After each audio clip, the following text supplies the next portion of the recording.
Good morning, all. Good morning, Miss.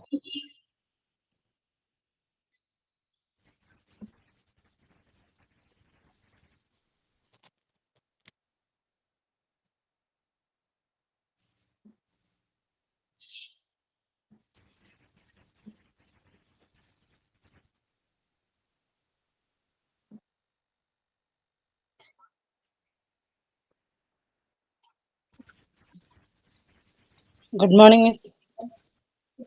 News എടുത്താൽ നോക്കിയോ എല്ലാവരും? ന്യൂസ് എടുത്തത്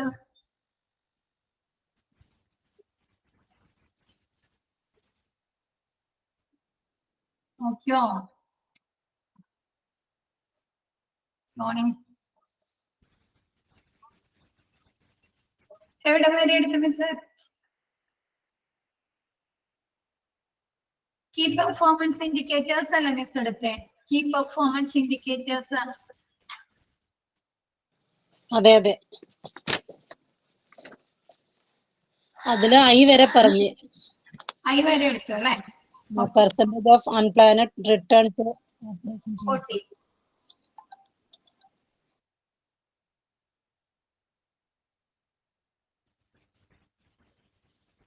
okay,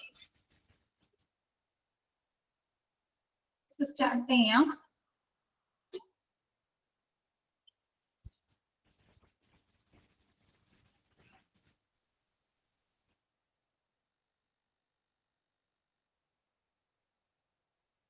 next, percentage of near misses. Near misses എന്ന് പറഞ്ഞാല് നമ്മ പറയാറില്ലേ തലനാരിഴയ്ക്ക് രക്ഷപ്പെടാന്നൊക്കെ പറയാറുണ്ടോ? കേട്ടിട്ടുണ്ടോ? ജസ്റ്റ് മിസ് ആവാം, ഒരു അപകടത്തിൽ നിന്ന് നമുക്ക് ജസ്റ്റ് മിസ് ആവാം. ഇപ്പൊ ഹോസ്പിറ്റലിൽ അങ്ങനെ എന്തൊക്കെ കാര്യങ്ങൾ സംഭവിക്കാം? ജസ്റ്റ് മിസ്സസ്, തലനാരിഴയ്ക്ക് രക്ഷപ്പെടുന്നത്. ഇപ്പൊ ഓപ്പറേഷൻ തിയേറ്ററിൽ തന്നെ ഡോക്ടർ നമുക്ക് സർജറിക്ക് വേണ്ടി ആ ഒരു പേഷ്യൻസിനെ കിടത്തിയേക്കാണ് സർജറി ചെയ്യാനായിട്ട്. അപ്പൊ ആ പേഷ്യൻസിന്റെ റിസ്റ്റിനാ അതല്ലെങ്കിൽ റിസ്റ്റിനൊക്കെ ആയിരുന്നു ഓപ്പറേഷൻ ചെയ്യേണ്ടത്. ഒരു ആളുടെ കൈയുടെ റിസ്റ്റിനായിരുന്നു ഓപ്പറേഷൻ ചെയ്യേണ്ടത്. പക്ഷെ ഡോക്ടർ എന്താണ് ആ നോട്ട്സ് ഓപ്പറേഷൻ ചെയ്യേണ്ട ഇത് കറക്റ്റ് രീതിയിൽ വായിക്കാതെ ആ പേഷ്യന്റിന്റെ ഷോൾഡറിന് അവിടെ എവിടെയെങ്കിലും സർജറി ചെയ്യാൻ പോവാണ്. സ്റ്റാർട്ട് ചെയ്യാൻ പോകുന്ന സമയത്ത് അനസ്തേഷ്യ കൊടുക്കുന്ന ഡോക്ടറോ അല്ലെങ്കിൽ ഈ ഡോക്ടറെ കൂടെ നിൽക്കുന്ന നഴ്സ് എങ്ങാനും അവരെങ്ങനെ ശ്രദ്ധയിൽ പെടില്ലേ? അപ്പൊ അവര് തിരുത്തി കൊടുക്കും അല്ലെ? എന്താണ് സർജിക്കൽ സൈറ്റ് മാറിപ്പോയി അല്ലെ? പറഞ്ഞെടുക്കും അവര്.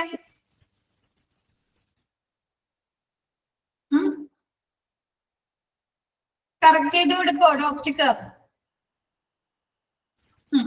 അങ്ങനെ സംഭവിക്കുന്നത്. പക്ഷെ അങ്ങനെ സംഭവിക്കുന്നത് എന്താണ്? ജസ്റ്റ് മിസ് ആവാണ് അല്ലെ? തലനാരിഴയ്ക്ക് ആ പേഷ്യന്റ് രക്ഷപ്പെടല്ലേ ചെയ്യുന്നത്.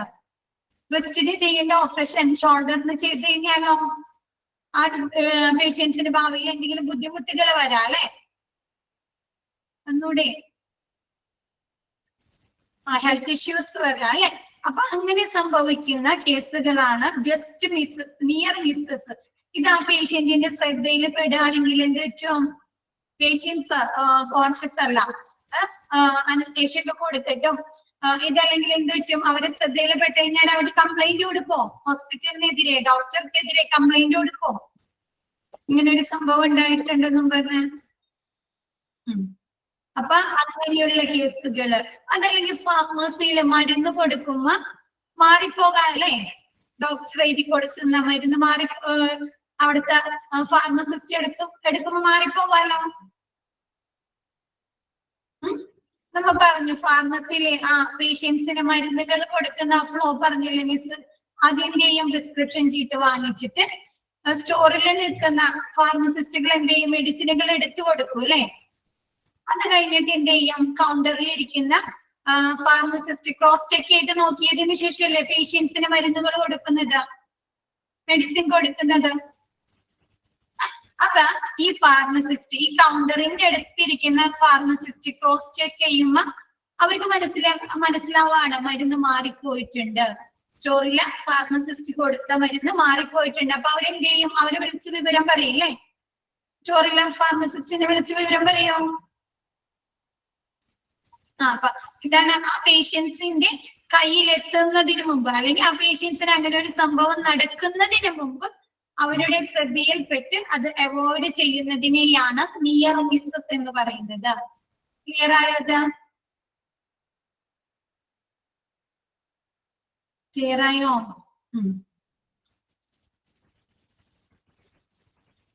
എല്ലാവർക്കും ഓക്കെ ആയോ?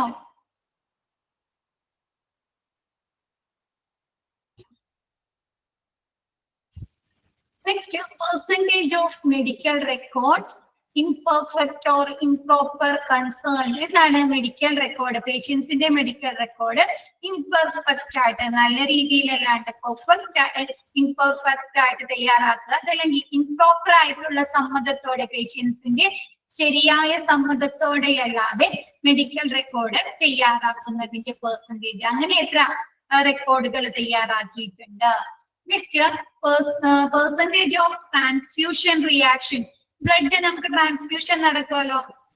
ഇപ്പൊ ബ്ലഡിന്റെ അളവ് കുറയും, എന്ത് ചെയ്യും? നമ്മ ഇന്ത്യൻ ഡോണറിന്റെ അടുത്ത് നിന്ന് ബ്ലഡ് സ്വീകരിക്കും അല്ലെ? ബ്ലഡ് ബാങ്കിൽ പഠിച്ചില്ലേ? ഡോണർ ഉണ്ട്, റെസിപ്പന്റ് ഉണ്ട് അല്ലേ? ഉണ്ടോ?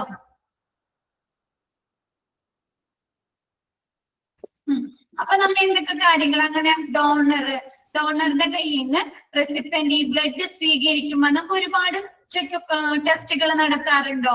ഈ ഡോണർക്ക് ബ്ലഡ് ടെസ്റ്റുകൾ നടത്താറുണ്ട് അല്ലെ?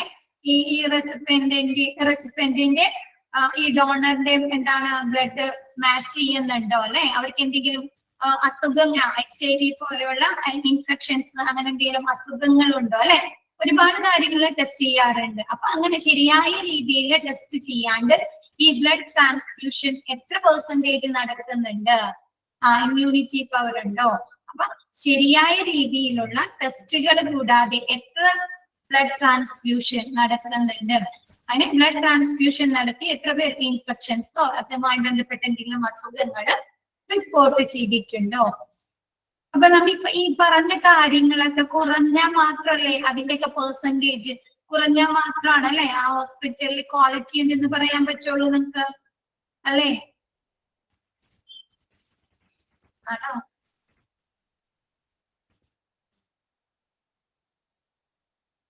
Percentage of near misses. Near misses എന്ന് പറഞ്ഞാല് ഒരു പേഷ്യന്റ് തലനാരിഴയ്ക്ക് രക്ഷപ്പെടല്, എന്തെങ്കിലും ഇൻസിഡന്റുകൾ സംഭവിക്കുന്നതിന് മുമ്പ് ആ പേഷ്യൻസ് എന്താണ് അവര് ഈ ഹോസ്പിറ്റലിലെ സ്റ്റാഫുകളുടെ ശ്രദ്ധയിൽപ്പെട്ടിട്ട് ആ പേഷ്യൻസിൽ നിന്ന് മാറ്റിക്കളയുന്നത്.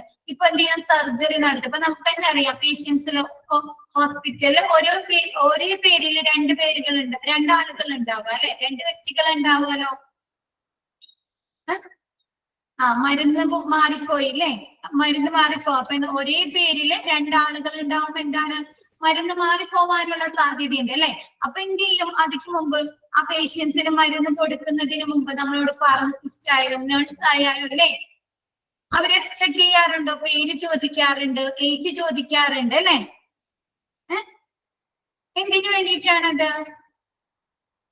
പേഷ്യൻസ് മാറിപ്പോവാതിരിക്കാൻ അല്ലെ? അപ്പൊ അങ്ങനെയുള്ള എന്തെങ്കിലും സംഭവങ്ങൾ ഉണ്ടായിട്ടുണ്ടെങ്കിൽ അതിന്റെ പെർസെന്റേജ്, അതല്ലെങ്കിൽ എന്താണ് എന്തെങ്കിലും ഓപ്പറേഷൻ ചെയ്യും, ആള് മാറിപ്പോകാനുള്ള സാധ്യതയില്ലേ? ഒരേ പേരുള്ള 2 ആളുകൾ ഉണ്ടെങ്കിൽ ഉണ്ടോ? അപ്പൊ അങ്ങനെ ആള് മാറിപ്പോയിട്ടുണ്ടെങ്കിൽ പെട്ടെന്ന് തന്നെ അവര് ശ്രദ്ധയിൽപ്പെടാണ്. അപ്പൊ സർജറി റൂമിൽ കയറ്റിയിട്ടുണ്ട് ആ പേഷ്യൻസിനെ.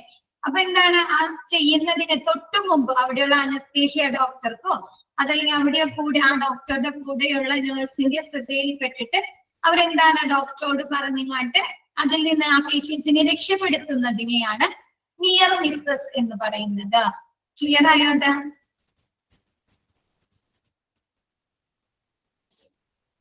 ചിലപ്പോ അങ്ങനെ സംഭവം നടന്നു കഴിഞ്ഞാൽ എന്താണ് ആ പേഷ്യൻസിന് സൈക്കോളജിക്കലി അല്ലെങ്കിൽ ഫിസിക്കലി അവർക്ക് എന്തെങ്കിലും ഡിഫക്റ്റുകൾ സംഭവിക്കാം അല്ലെ? അല്ലെങ്കിൽ അവരുടെ മരണം പ്രോബ്ലംസ് സംഭവിക്കാം, അല്ലെങ്കിൽ ചിലപ്പോൾ അവർക്ക് മരണം തന്നെ സംഭവിക്കാം. മരുന്നുകൾ മാറിക്കൊടുത്തു കഴിഞ്ഞാൽ എന്താണ് ചിലപ്പോൾ അവർക്ക് റിയാക്ഷൻസ് ഉണ്ടാവാം, അവർക്ക് മരണം സംഭവിക്കാം അല്ലെ? അപ്പൊ അങ്ങനെ ഒന്നുമില്ല. അതെന്താണ് അവരെ രക്ഷപ്പെടുത്തുന്നതിനെയാണ് നിയർ മിസ്സസ്. തലനാരിഴയ്ക്ക് രക്ഷപ്പെടുക. Next, percentage of cases who received suitable prophylactic antibiotics within the specified time frame. എന്താണ് നമുക്ക് ആന്റിബയോട്ടിക്സുകൾ ഹോസ്പിറ്റലിൽ നിന്ന് അതല്ലെങ്കിൽ നമുക്ക് പൊതുവായിട്ട് ആന്റിബയോട്ടിക്സുകൾ തരുമ്പോൾ അതിനൊരു ടൈം പീരീഡ് ഉണ്ടോ? 3 ദിവസം, 5 ദിവസം, 7 ദിവസം അങ്ങനെയൊക്കെയല്ലേ തരുന്നത് ആന്റിബയോട്ടിക്സ്. അപ്പൊ ഇങ്ങനെയുള്ള ആന്റിബയോട്ടിക്സ് കറക്റ്റ് ടൈം ഫ്രെയിമിൽ അല്ലെ, ഇപ്പൊ 3 ദിവസം കൊടുക്കേണ്ട ആന്റിബയോട്ടിക്സ് എന്താണ്, ആ 3 ദിവസത്തിനുള്ളിൽ കറക്റ്റ് ആയിട്ട് പേഷ്യൻസിന് കൊടുത്തിട്ടുണ്ടോ? അത് അങ്ങനെ അത് കറക്റ്റ് ടൈം പീരീഡിൽ അവർക്ക് കൊടുത്തിട്ടുണ്ടെങ്കിൽ അവർക്ക് അതുകൊണ്ട് എന്തെങ്കിലും ബെനിഫിറ്റ്സ്, ഒരു കോഴ്സ് എന്തെങ്കിലും ബെനിഫിറ്റ്സ് ഗുണങ്ങളുണ്ടോ അതിന്റെ പെർസെന്റേജ് നോക്കുന്നുണ്ട്. ക്ലിയർ ആയോ?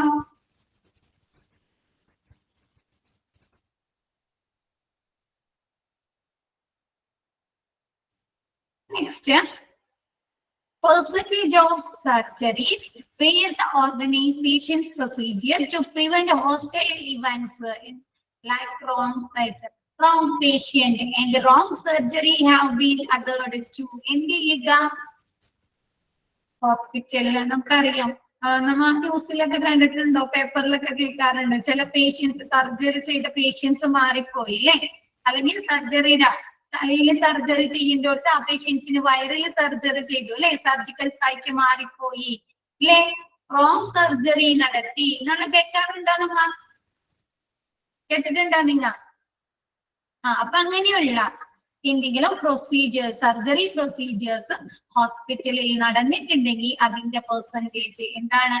ഹോസ്റ്റൈൽ ഇവന്റ്സ് അല്ലെ, വിരുദ്ധമായ പ്രവർത്തനങ്ങൾ, ഹോസ്പിറ്റലിന്റെ പ്രവർത്തനങ്ങൾക്ക് വിരുദ്ധമായ ഇവന്റ്സുകള്, സംഭവങ്ങള് ഏതൊക്കെയാണത്? Like wrong site, wrong patients, wrong surgery. എന്താണ് റോങ് ആയിട്ടുള്ള സ്ഥലത്ത്, അതല്ലെങ്കിൽ റോങ് പേഷ്യൻസില്, വേറെ പേഷ്യൻസില്, അതല്ലെങ്കിൽ എന്താണ് വേറെ സർജറി അല്ലെ, ഇപ്പൊ ആൻജിയോപ്ലാസ്റ്റ് ചെയ്യുന്നതിന് പകരം എന്താണ് ഓപ്പൺ സർജറി നടത്താം, അതല്ലെങ്കിൽ വേറെ എന്തെങ്കിലും സർജറീസ് നടത്താം. അപ്പൊ അങ്ങനെയുള്ള എന്തെങ്കിലും സർജറീസ്, റോങ് ആയിട്ടുള്ള സർജറി നടത്തിയിട്ടുണ്ടോ അതിന്റെ പെർസെന്റേജ് നോക്കുന്നുണ്ട്. അപ്പൊ നമുക്കറിയാം ഇങ്ങനെയുള്ള കാര്യങ്ങളൊക്കെ സംഭവിച്ചു കഴിഞ്ഞാല് ആ ഹോസ്പിറ്റലിന്റെ ക്വാളിറ്റി എങ്ങനെയായിരിക്കും? ഗുഡ് ആണെന്ന് നമുക്ക് പറയാൻ പറ്റുമോ? ഒരുപാട് സംഭവങ്ങൾ ഇങ്ങനെ നടന്നിട്ടുണ്ടെങ്കിൽ ഹോസ്പിറ്റലിന്റെ പ്രവർത്തനങ്ങൾ ഗുഡ് ആണെന്ന് നമുക്ക് പറയാൻ പറ്റുമോ? ക്വാളിറ്റി ഉള്ളതാണെന്ന് പറയാം.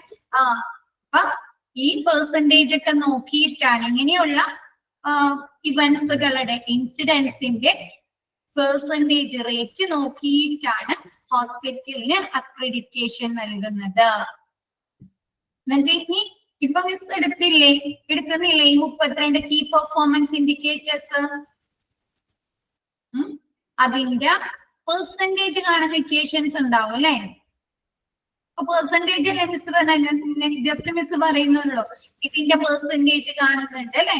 അപ്പൊ അതിന്റെ പെർസെന്റേജ് ഒക്കെ കാണുന്ന ഇക്വേഷൻസ് ക്വാളിറ്റി മാനേജ്മെന്റ് ഓഫ് നാബ് എന്ന് പറഞ്ഞ ഒരു ചാപ്റ്റർ നിങ്ങൾക്ക് ഉണ്ട്, ശ്രദ്ധിച്ചിട്ടുണ്ടോ? അതിൽ പഠിക്കാനുണ്ട് കേട്ടോ. അതിൽ പഠിക്കാനുണ്ട് കേട്ടോ ഇതിന്റെ ഇക്വേഷൻസ് ഒക്കെ. Next, medication error rate. എന്താണ് മെഡിക്കേഷൻ, മരുന്നുകൾ നൽകുന്നതിൽ തെറ്റുകൾ സംഭവിച്ചിട്ടുണ്ടെങ്കിൽ അതിന്റെ റേറ്റ്, അതിന്റെ പെർസെന്റേജ് എങ്ങനെയാണ് അല്ലെ. ഇപ്പൊ എന്താണ് നമ്മൾ പറഞ്ഞ അബ്രിവേഷൻസ് ഉപയോഗിക്കും, അതിൽ തെറ്റുകൾ സംഭവിക്കാം അല്ലെ. അബ്രിവേഷൻസ് യൂസ് ചെയ്യുമ്പോ ചിലപ്പോ അതിലൊരു ലെറ്റർ മാറിപ്പോയാൽ, ഇപ്പൊ പാരസെറ്റാമോൾ മിസ് പറഞ്ഞു PCM എന്നാണ് എഴുതുന്നത്, ആ M എന്നുള്ളടത്ത് ഒരു N ആയിപ്പോയാലോ അത് ശരിയാവോ? അത് ഇല്ല. അപ്പൊ മെഡിക്കേഷൻസ്, മരുന്നുകൾ കൊടുക്കുന്നതിൽ എറേഴ്സ്, തെറ്റുകൾ സംഭവിച്ചിട്ടുണ്ടോ അതിന്റെ പെർസെന്റേജ് റേറ്റ് എത്രയാണെന്ന് നോക്കുന്നുണ്ട്. സർജിക്കൽ സൈറ്റ് ഇൻഫെക്ഷൻസ് അല്ലെ, എന്തുകൊണ്ടായിരിക്കും സർജിക്കൽ സൈറ്റ് ഇൻഫെക്ഷൻസ് വരുന്നത്? ഹൈജീനിക് അല്ലെങ്കിൽ അല്ലെ, എന്താണ് നല്ല രീതിയിലുള്ള ശുചിത്വമില്ല, അതല്ലെങ്കിൽ വേറെ എന്തെങ്കിലും ഇഷ്യൂകൾ കെയർലെസ് ആയിട്ട് ചെയ്ത് കഴിഞ്ഞാലൊക്കെ വരാം അല്ലെ. അപ്പൊ അങ്ങനെ സർജിക്കൽ സൈറ്റ് സർജറി കഴിഞ്ഞിട്ട് പ്രോപ്പർ ഹൈജീൻ അല്ലേ, സർജറി കഴിഞ്ഞിട്ട് എന്താണ് സർജിക്കൽ സൈറ്റ് ഇൻഫെക്ഷൻസുമായി ബന്ധപ്പെട്ട് എന്തെങ്കിലും കേസുകൾ അവിടെ രജിസ്റ്റർ ചെയ്തിട്ടുണ്ടോ, അങ്ങനെ എത്ര എണ്ണം ഉണ്ടായിട്ടുണ്ട് അതിന്റെ പെർസെന്റേജ് റേറ്റ് നോക്കുന്നുണ്ട്. Next, standardised mortality rate in ഐസിയുവിൽ കൊണ്ടുവന്നിട്ട് അവിടെ എന്താണ് ഡെത്ത് സംഭവിക്കുക അല്ലെ, മോർട്ടാലിറ്റി എന്ന് പറഞ്ഞാല് ഡെത്ത് സംഭവിച്ചിട്ടുണ്ടെങ്കിൽ അതിന്റെ പെർസെന്റേജ് ഐസിയുവിൽ അഡ്മിറ്റ് ആക്കിയിരിക്കുന്ന പേഷ്യൻസിൽ എത്ര പേർക്ക് മരണം സംഭവിച്ചിട്ടുണ്ട് എന്നിട്ട് അതിന്റെ റേഷ്യോ നോക്കുന്നു. നെക്സ്റ്റ് എന്താണ്, return to the emergency department within 72 hours with similar presenting complaints. ഇപ്പൊ ആക്സിഡന്റ് ആൻഡ് എമർജൻസി ഡിപ്പാർട്ട്മെന്റിൽ ഒരു പേഷ്യൻസിന് എന്താണ് അബ്ഡോമിൻ പെയിൻ ആയിട്ട് കൊണ്ടുവരികയാണ്. അപ്പൊ അവിടെയുള്ള ഡോക്ടർ എമർജൻസി ഡിപ്പാർട്ട്മെന്റിലെ ഫിസിഷ്യൻ നോക്കി അവർക്ക് വേണ്ട ട്രീറ്റ്മെന്റ് ഒക്കെ കൊടുത്ത് മരുന്നുകളൊക്കെ കൊടുത്ത് അവർ പറഞ്ഞയച്ചു. ഒന്ന് ഓക്കെ ആയി കഴിഞ്ഞപ്പോ അവര് ഹെൽത്ത് ബെറ്റർ ആയി കഴിഞ്ഞപ്പോ അവര് പറഞ്ഞയച്ചു. 72 മണിക്കൂർ എത്തുന്നതിന് മുമ്പ് അവരെ വീണ്ടും ആ സെയിം പ്രോബ്ലം ആയിട്ട് കൊണ്ടുവരികയാണെങ്കിൽ അത് നല്ല ഇതാണോ? ബട്ട് മാറിയില്ല, അവർക്ക് വീണ്ടും ആ പ്രോബ്ലം തന്നെ അവർക്ക് വീണ്ടും വരികയാണ്. നല്ലതായിട്ടുള്ള അബ്ഡോമിൻ പെയിൻ ആയിട്ട് വീണ്ടും അവരെ കൊണ്ടുവരികയാണെങ്കിൽ അത് ഓക്കെ ആണോ? നല്ല രീതിയാണോ? അത് ശരിക്കും അവര് ചെക്കപ്പ് ചെയ്യാണ്ടല്ലേ? ശരിക്കും അവരെ ചെക്കപ്പ് ചെയ്യാണ്ടല്ലേ അവർക്ക് അങ്ങനെ വരുന്നത്?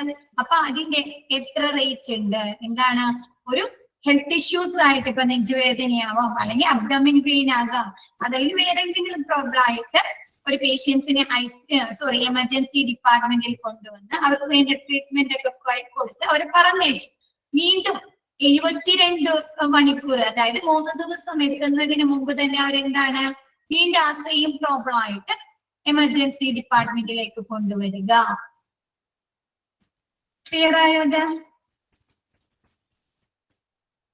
Next, catheter related urinary tract infection rate. catheterമായി ബന്ധപ്പെട്ട് യൂറിനറി ട്രാക്ട് ഇൻഫെക്ഷൻസ് എത്ര റിപ്പോർട്ട് ചെയ്തിട്ടുണ്ട് അതിന്റെ റേറ്റ് നോക്കുന്നുണ്ട്. നമുക്കറിയാലേ പ്രോപ്പർ രീതിയിലുള്ള കത്തീറ്റേഴ്സ് അല്ലെങ്കിൽ അവർക്ക് ഇൻഫെക്ഷൻസ് വരാം അല്ലെ.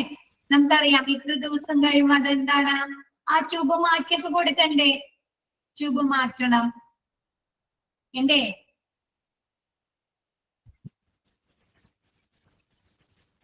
കത്തീറ്റേഴ്സ് എന്ന് പറഞ്ഞാൽ എന്താ? യൂറിനൽ ഇൻഫെക്ഷൻ, യൂറിനൽ പ്രോബ്ലംസ് ഉള്ളവർക്ക് യൂറിൻ പോവാനായിട്ട് നമുക്ക് കത്തീറ്റേഴ്സ് ഇടും അല്ലെ, ട്യൂബുകൾ ഇടും അല്ലെ, അതിനെയാണ് യൂറിനൽ കത്തീറ്റേഴ്സ് എന്ന് പറയുന്നത്. അങ്ങനെ യൂറിനൽ കത്തീറ്റേഴ്സ് ഇട്ടിട്ട് അതിൽ എത്ര പേർക്ക് എന്താണ് ഇൻഫെക്ഷൻസ് റിപ്പോർട്ട് ചെയ്തിട്ടുണ്ട് അത് നമ്മൾ പ്രോപ്പർ രീതിയിലല്ല ഇൻസേർട്ട് ചെയ്യുന്നത്. എന്തൊക്കെയും ഇൻഫെക്ഷൻസ് ഒക്കെ റിപ്പോർട്ട് ചെയ്യാം അല്ലെ, കറക്റ്റ് ഹൈജീനിക് അല്ല, എന്താണ് പ്രോപ്പർ രീതിയിൽ ചേഞ്ച് ചെയ്യണം അല്ലെ. കറക്റ്റ് ഒരു ടൈം പീരീഡ് കഴിയുമ്പോൾ നമ്മൾ ആ ട്യൂബ് ചേഞ്ച് ചെയ്യണം അല്ലെ. അപ്പൊ അങ്ങനെയുള്ള കാര്യങ്ങൾ കറക്റ്റ് രീതിയിൽ അവർ ഫോളോ ചെയ്തില്ല, അത് ശ്രദ്ധിച്ചില്ലെങ്കിൽ ഇൻഫെക്ഷൻസ് വരാനുള്ള സാധ്യതയുണ്ട്. അങ്ങനെ എത്ര പേർക്ക് ഇങ്ങനെയുള്ള ഇൻസിഡന്റ് കത്തീറ്ററുമായി ബന്ധപ്പെട്ട ഇൻഫെക്ഷൻസ് റിപ്പോർട്ട് ചെയ്തിട്ടുണ്ട് ഇതിന്റെ പെർസെന്റേജ് നോക്കുന്നു. Next, ventilator related pneumonia rate. വെന്റിലേറ്ററില് പേഷ്യൻസിനെ പ്രവേശിപ്പിച്ചിട്ട് അതിൽ എത്ര പേർക്ക് ന്യൂമോണിയ റിപ്പോർട്ട് ചെയ്തിട്ടുണ്ട് അല്ലെ. ഇൻഫെക്ഷൻസ് ആവാം അല്ലെ. ന്യൂമോണിയ എന്ന് പറയുന്നത് നമ്മൾ പറഞ്ഞു HAA പറഞ്ഞില്ലേ, എന്താണ് അത്? ഇൻഫെക്ഷൻ ആണോ? അത് ഹോസ്പിറ്റലിൽ കോഡ് ഇൻഫെക്ഷൻ ആണോ?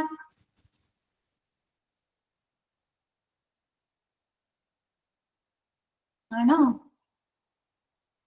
അപ്പൊ അങ്ങനെ ICUവില് പ്രവേശിപ്പിച്ച രോഗികളില് എത്ര പേർക്ക് എന്താണ് ന്യൂമോണിയ റിപ്പോർട്ട് ചെയ്തിട്ടുണ്ട്? ക്ലിയർ ആയത്?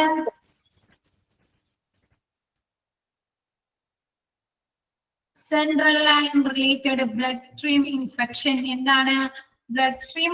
സെൻട്രൽ ലൈൻ റിലേറ്റഡ് ബ്ലഡ് സ്ട്രീമുമായി ബന്ധപ്പെട്ട് എത്ര ഇൻഫെക്ഷൻസ് റിപ്പോർട്ട് ചെയ്തിട്ടുണ്ട് എന്ന് വെച്ചാൽ നമ്മുടെ വെയിനിലേക്ക് നേരിട്ട് ഇഞ്ചക്ഷൻസ് കൊടുക്കാറുണ്ടോ? മരുന്നുകളൊക്കെ കൊടുക്കാറുണ്ട് അല്ലെ, ഇഞ്ചക്ഷൻസ്. പിന്നെന്താണ് മെഡിക്കേഷൻസ് കൊടുക്കാറുണ്ട്. കൂടാതെ എന്താ ബ്ലഡ് ടെസ്റ്റുകൾക്കൊക്കെ വേണ്ടി എടുക്കാറുണ്ട് അല്ലെ, വെയിനിൽ നിന്ന് നേരിട്ട് ബ്ലഡ്. അങ്ങനെ ചെയ്യുന്ന സമയത്ത് ഇൻഫെക്ഷൻസ് റിപ്പോർട്ട് ചെയ്തിട്ടുണ്ടോ? ഇങ്ങനെ മെഡിക്കേഷൻസ് മരുന്നുകൾ കൊടുക്കുക, ഇഞ്ചക്ഷൻസ് കൊടുക്കുക, അതല്ലെങ്കിൽ ലാബ് ടെസ്റ്റുകൾക്ക് വേണ്ടി എന്താണ് ബ്ലഡ് എടുക്കുന്ന സമയത്തൊക്കെ അവർക്ക് ഇൻഫെക്ഷൻസ് റിപ്പോർട്ട് ചെയ്തിട്ടുണ്ടോ? എന്താണ് ഒരാളിൽ ഉപയോഗിച്ച സിറിഞ്ചൊക്കെ വീണ്ടും യൂസ് ചെയ്ത് കഴിഞ്ഞാൽ എന്ത് പറ്റും? ഒരാളിൽ ഉപയോഗിച്ച സിറിഞ്ചാണ് ഇങ്ങനെയുള്ള ബ്ലഡ് സ്ട്രീമുമായി ബന്ധപ്പെട്ട് അവർ ഉപയോഗിക്കുന്നതെങ്കിൽ ഇൻഫെക്ഷൻസ് ഒക്കെ റിപ്പോർട്ട് ചെയ്യാം അല്ലെ? ഇൻഫെക്ഷൻസ് വരാനോ ഈ പേഷ്യൻസിന്. അപ്പൊ അതെന്താണ്, അതൊരു നല്ല കാര്യമാണോ? നമുക്കറിയാം ഒരാളിൽ ഉപയോഗിച്ച സിറിഞ്ച് അതൊന്നും മറ്റൊരാളിൽ പിന്നെ യൂസ് ചെയ്യാൻ പാടില്ല അല്ലെ? ഡിസ്പോസ് ചെയ്ത് കളയണം. അപ്പൊ അങ്ങനെയുള്ള എത്ര കേസുകൾ റിപ്പോർട്ട് ചെയ്തിട്ടുണ്ട്?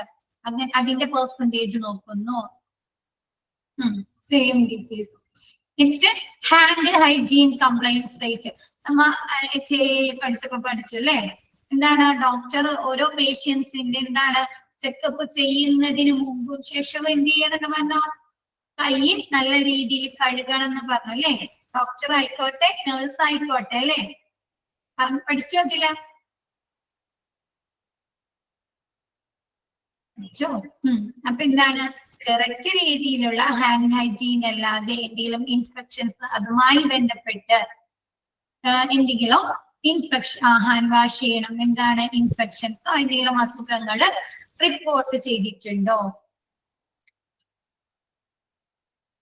ഇപ്പൊ ഡോക്ടേഴ്സ് ഒരുപാട് ബിസിയാണ്, ബിസി ഷെഡ്യൂൾ ആണ്, ഭയങ്കര തിരക്കാണെങ്കിൽ അവര് പിന്നെ പോയി കൈ കഴുകാനൊക്കെ നിൽക്കോ? എന്തെങ്കിലും പ്രൊസീജിയർ അതല്ലെങ്കിൽ എന്തെങ്കിലും ടെസ്റ്റുകളൊക്കെ നടത്തിയിട്ട് വേഗം വന്നിരുന്ന പേഷ്യൻസിനെ നോക്കൂല്ലേ? പേഷ്യൻസിനെ ചെക്കപ്പ് ചെയ്യും. അപ്പൊ അങ്ങനെ ഹാൻഡ് ഹൈജീൻ അല്ലാത്ത രീതിയിൽ എന്തെങ്കിലും കേസുകള് അതുമായി ബന്ധപ്പെട്ട് ശരിയായ രീതിയിൽ കൈ വൃത്തിയാക്കാതെ കൈ ശുചിത്വപ്പെടുത്താതെ എന്തെങ്കിലും അസുഖങ്ങളോ എന്തെങ്കിലും കേസുകള് റിപ്പോർട്ട് ചെയ്തിട്ടുണ്ടോ? Next percentage of rescheduling of surgery. എന്ത് ചെയ്യാം? സർജറി റീഷെഡ്യൂൾ ചെയ്യാം. ഇപ്പൊ ഒരു പേഷ്യൻസിന് അവരെ ചെക്കപ്പുകളൊക്കെ നടത്തി ടെസ്റ്റുകളൊക്കെ നടത്തിയിട്ട് പറയില്ലേ ഇന്ന ദിവസം എന്താണ് അടുത്ത എന്താണ് ട്യൂസ്ഡേ വന്ന് അഡ്മിറ്റ് ആവണം, നമുക്ക് സർജറി ചെയ്യാന്ന് പറയും.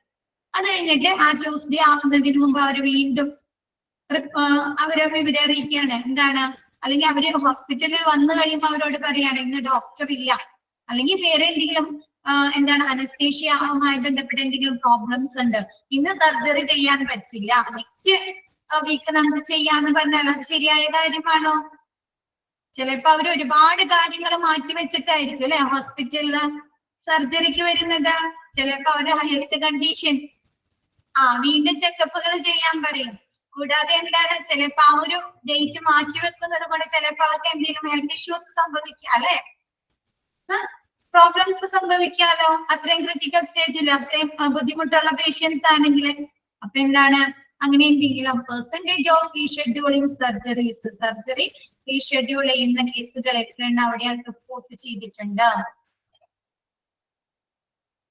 Next turn around time for issue of blood and components.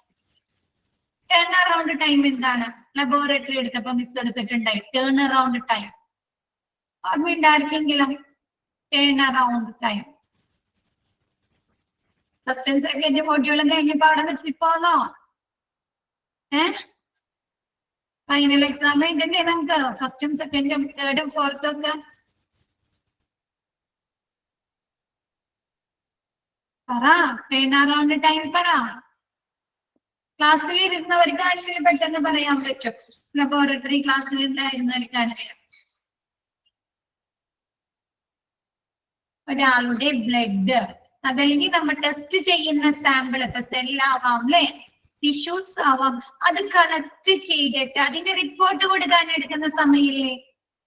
ചിലപ്പോ 2 മണിക്കൂറിനുള്ളിൽ റിപ്പോർട്ട് കൊടുക്കും അല്ലെ?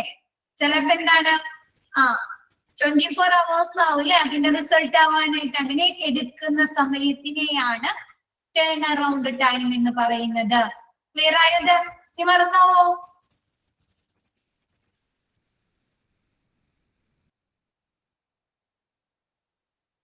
അങ്ങനെ ടേൺ അറൗണ്ട് ടൈമുമായി കളക്ട് ചെയ്തിട്ട് റിസൾട്ട് കൊടുക്കാൻ എടുക്കുന്ന സമയം അപ്പൊ അങ്ങനെ ടേൺ അറൗണ്ട് ടൈമുമായി ബന്ധപ്പെട്ട് ബ്ലഡോ അല്ലെങ്കിൽ കമ്പോണൻസ് നമ്മുടെ മറ്റു സാമ്പിളുമായി ബന്ധപ്പെട്ട് എന്തെങ്കിലും ഇഷ്യൂസ് പ്രോബ്ലങ്ങൾ അവിടെ റിപ്പോർട്ട് ചെയ്തിട്ടുണ്ടോ അല്ലെ? ഇപ്പൊ എന്താണ് ഇപ്പൊ നമ്മളോട് പറയാല്ലേ 2 മണിക്കൂർ അല്ലെങ്കിൽ 4 മണിക്കൂർ കഴിഞ്ഞിട്ട് റിസൾട്ട് കിട്ടുന്ന പറഞ്ഞാൽ ചിലവർ എന്ത് ചെയ്യും? ആ റിസൾട്ട് കിട്ടുന്നവരെ അവിടെ വെയിറ്റ് ചെയ്യാറുണ്ടോ? നമ്മൾ അവിടെ വെയിറ്റ് ചെയ്യും അല്ലെ? ചിലപ്പോ ആ റിസൾട്ട് കിട്ടി ഡോക്ടറെ കാണിച്ചിട്ട് വേണം നമുക്ക് മെഡിസിൻ എഴുതി തരാൻ. ആണോ? ഡോക്ടർക്ക് ആ റിസൾട്ട് കിട്ടി അതിന്റെ നോക്കിയിട്ട് വേണമായിരിക്കും മരുന്നുകൾ പ്രിസ്ക്രൈബ് ചെയ്ത് തരാൻ അല്ലെ? മെഡിസിനുകള്. അപ്പൊ അവര് പറഞ്ഞത് കൂടുതൽ സമയം എടുക്കാണ്, നമ്മൾ ഒരുപാട് നേരം വെയിറ്റ് ചെയ്യാണ്. അപ്പൊ എന്താ വെച്ചാൽ അതൊരു പ്രശ്നമാവൂല്ലേ? ചിലപ്പോ ഡോക്ടർ എണീച്ചു പോവാം. ഡോക്ടർ എന്താണ് ആ സമയം കഴിയുമ്പോ ഡോക്ടർ പോകാം അല്ലെ? അവിടെ നിന്ന് ഡോക്ടറിന് ഒ പിയിലിരിക്കാൻ പർട്ടിക്കുലർ ടൈമില്ലേ? ചിലപ്പോ എന്താ എമർജൻസീസ് ചിലപ്പോ എന്താണ് ഡോക്ടർ 10 മണി മുതൽ 1 മണി വരെ ഉണ്ടാവുള്ളൂ. അപ്പൊ നമുക്ക് ആ 1 മണി അല്ലെങ്കിൽ 2 മണി കഴിഞ്ഞിട്ടാണ് റിസൾട്ട് കിട്ടുന്നതെങ്കിലോ പിന്നെ ഡോക്ടർ കാണാൻ പറ്റുമോ? പിന്നെ പിറ്റേന്നായിരിക്കും നമുക്ക് കാണാൻ പറ്റുന്നത്. അപ്പൊ അങ്ങനെ ടേൺ അറൗണ്ട് ടൈമുമായി ബന്ധപ്പെട്ട് എന്തെങ്കിലും ഇഷ്യൂസ് പ്രോബ്ലംസ് റിപ്പോർട്ട് ചെയ്തിട്ടുണ്ടെങ്കിൽ അതിന്റെ പെർസെന്റേജ് നോക്കുന്നുണ്ട്. Next nurse patient ratio for ICU and wards അല്ലെ? നമുക്കറിയാം ഐസിയുലും വാർഡ്സിലും എന്താണ് നഴ്സിന്റെ പേഷ്യന്റിന്റെ റേഷ്യോ പറയുന്നില്ലേ? ഐസിയുൽ എന്താണ് 1:1 or 1:2 അല്ലെ? ഒരു പേഷ്യൻസിന് ഒരു നേഴ്സ് അല്ലെങ്കിൽ 2 പേഷ്യന്റിന് ഒരു നേഴ്സ് എന്ന രീതിയിലാണ് അല്ലെ? ആണോ? അതൊക്കെ മറന്നുപോയാ? അതേപോലെ വാർഡിലും പറയുന്നുണ്ട് പേഷ്യൻസിന്റെ നേഴ്സിന്റെ റേഷ്യോ. അത് എന്തെങ്കിലും ചേഞ്ചസ് വരുന്നുണ്ടോന്ന്.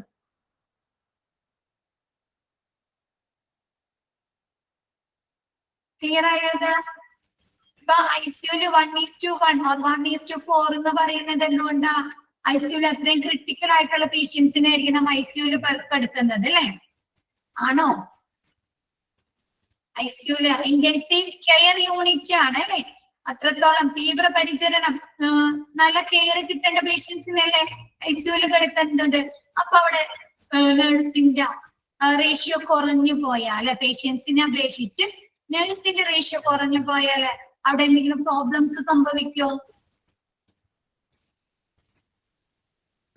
അപ്പൊ അങ്ങനെ എന്തെങ്കിലും സംഭവങ്ങൾ നടന്നിട്ടുണ്ടോ അല്ലെ? വാർഡിലും നമ്മുടെ ഐസിയുലും പേഷ്യന്റും നഴ്സും തമ്മിൽ ഒരു റേഷ്യോ പറയുന്നുണ്ട് അല്ലെ? അപ്പൊ ആ റേഷ്യോയിലും കുറവാണോ നഴ്സിന്റെ നമ്പർ എന്ന് നോക്കുന്നുണ്ട്. നെക്സ്റ്റ് അതുമായി ബന്ധപ്പെട്ട എന്തെങ്കിലും പ്രോബ്ലംസ് റിപ്പോർട്ട് ചെയ്തിട്ടുണ്ടെങ്കിൽ അതിന്റെ പെർസെന്റേജ് നോക്കുന്നു. Next waiting time for out patient consultation. നമുക്ക് ഒപിയിലെ കൺസൾട്ടേഷന് വേണ്ടി നമ്മൾ ചിലവാക്കുന്ന സമയം വെയിറ്റിംഗ് ടൈം അതെങ്ങനെയായിരിക്കണം? കൂടുതലാവണോ? ഒരുപാട് കൂടുതലാവണോ നമ്മൾ വെയിറ്റിംഗ് ടൈം എടുക്കേണ്ടത്? ഇല്ല അല്ലെ? ഇതൊക്കെ കുറച്ച് സമയത്തിനുള്ളിൽ ഡോക്ടറെ കണ്ടുപോരാൻ പറ്റണം അല്ലേ? അപ്പൊ അത് നോക്കുന്നുണ്ട്. നമുക്ക് കീ പെർഫോമൻസ് ഇൻഡിക്കേറ്റേഴ്സിൽ അത് നോക്കുന്ന വെയിറ്റിംഗ് ടൈം നോക്കുന്നുണ്ട്. Next waiting time for diagnostic. നമുക്ക് രോഗനിർണയം നടത്താനായിട്ട് എത്ര ടൈം വെയിറ്റ് ചെയ്യേണ്ടി വന്നിട്ടുണ്ട്?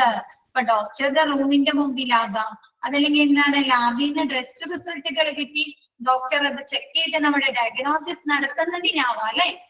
അങ്ങനെ നമ്മുടെ രോഗനിർണയത്തിന് വേണ്ടി നമുക്ക് എത്ര നേരം വെയിറ്റ് കാത്തിരിക്കേണ്ടി വന്നിട്ടുണ്ട് അതിന്റെ ടൈം നോക്കുന്നു. Next stock out rate of emergency medications. Emergency മെഡിക്കേഷൻസിന്റെ സ്റ്റോക്ക് തീർന്നു പോവുക. അതൊരു ഹോസ്പിറ്റലിന് സംഭവിച്ച് ഒരു വലിയൊരു ബുദ്ധിമുട്ടാണ് അല്ലെ? എമർജൻസി മെഡിക്കേഷൻ തീർന്നു പോകുക എന്നുള്ളത്. അവർക്ക് ഏത് സമയത്താണ് എപ്പോഴാണ് അത് ആവശ്യമായിട്ട് വരുന്നതെന്ന് പറയാൻ പറ്റുമോ? ഏത് സമയം അവർ എക്സ്പെക്ട് ചെയ്യണം അല്ലെ? അങ്ങനെ ഒരു സിറ്റുവേഷൻ വരാമെന്ന്, അങ്ങനെ ഒരു പേഷ്യൻസിനെ കൊണ്ടുവരാമെന്ന് ഹോസ്പിറ്റലില്. അപ്പൊ എന്താ? എമർജൻസി മെഡിക്കേഷൻ തീർന്നു പോയത് കൊണ്ട് എന്തെങ്കിലും പ്രോബ്ലംസ് വരാലോ? എന്തെങ്കിലും പ്രോബ്ലംസ് വരാലോ? ചിലപ്പോ ഒരു പേഷ്യൻസിനെ കൊണ്ടുവന്നിട്ട് ബ്ലീഡിങ് ആയിട്ടോ അതല്ലെങ്കിൽ ആക്സിഡന്റ് പറ്റി ഒരു പേഷ്യൻസിനെ കൊണ്ടുവന്നു, അല്ലെങ്കിൽ കാർഡിയാക് അറസ്റ്റുമായിട്ട് ഒരു പേഷ്യന്റിനെ കൊണ്ടുവന്നു. ആ കൊണ്ടുവന്ന സമയത്ത് അവർക്ക് കൊടുക്കാനുള്ള എമർജൻസി മെഡിസിൻ ഇല്ല. ചിലപ്പോ അവർക്ക് എന്താ പറ്റാം, അവരുടെ ഹെൽത്ത് ഒരുപാട് വഷളാവാം അല്ലെ? അല്ലെങ്കിൽ അവർക്ക് മരണം സംഭവിക്കാം അല്ലെ. അപ്പൊ അതെന്താണ്, അത് ഹോസ്പിറ്റലിൽ സംഭവിച്ചോളാം വലിയൊരു ഇഷ്യൂ അല്ലേ, അത് പ്രശ്നമല്ലേ. അപ്പൊ അങ്ങനെ എന്തെങ്കിലും കേസുകൾ റിപ്പോർട്ട് ചെയ്തിട്ടുണ്ടെങ്കിൽ അതിന്റെ പെർസെന്റേജ് നോക്കുന്നുണ്ട്. Next patient fall rate. Patient fall rate എന്ന് പറഞ്ഞാൽ ഒരു ഹോസ്പിറ്റലിൽ പേഷ്യന്റിനെ അഡ്മിറ്റ് ആക്കുക, അതല്ലെങ്കിൽ പേഷ്യന്റ് വന്നതിന് ശേഷം അവർക്ക് വീഴ്ചകൾ സംഭവിക്കാലോ.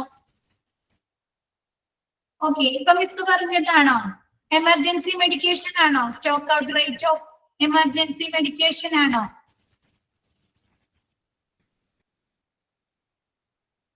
Turnaround. Okay, turnaround time for issue of blood and components. Turnaround എന്ന് പറഞ്ഞാൽ എന്താ, നമുക്ക് നമ്മളൊരു സാമ്പിള് ലാബിൽ കൊടുക്കാം. ഇപ്പൊ ബ്ലഡ് ആവാം, സെൽ ആവാം, ടിഷ്യൂ ആവാം, എന്താവാം അല്ലെ. അത് നമ്മൾ ലാബിൽ കൊടുത്ത് അത് നമുക്ക് തിരിച്ച് അതിന്റെ റിസൾട്ട് കിട്ടാൻ എടുക്കുന്ന ടൈം പീരീഡ് ഇല്ലേ, സാമ്പിള് കൊടുത്ത് അതിന്റെ റിസൾട്ട് കിട്ടാൻ എടുക്കുന്ന ടൈം പീരീഡ്, അതിനെയാണ് ടേൺ അറൗണ്ട് ടൈം എന്ന് പറയുന്നത്. അതിലെന്തെങ്കിലും ഇഷ്യൂസ് പ്രോബ്ലംസ് വരുന്നത്, പ്രശ്നങ്ങൾ ഉണ്ടാവാം. ചിലപ്പോൾ നമ്മളോട് പറയാം 2 മണിക്കൂർ കഴിഞ്ഞിട്ട് നിങ്ങൾക്ക് റിസൾട്ട് കിട്ടും, വെയിറ്റ് ചെയ്യുന്നത്. ചിലപ്പോൾ ആ റിസൾട്ട് കിട്ടിയിട്ട് വേണമായിരിക്കും അല്ലെ നമുക്ക് ഡോക്ടർക്ക് മരുന്നുകൾ പ്രിസ്ക്രൈബ് ചെയ്ത് തരാനായിട്ട്.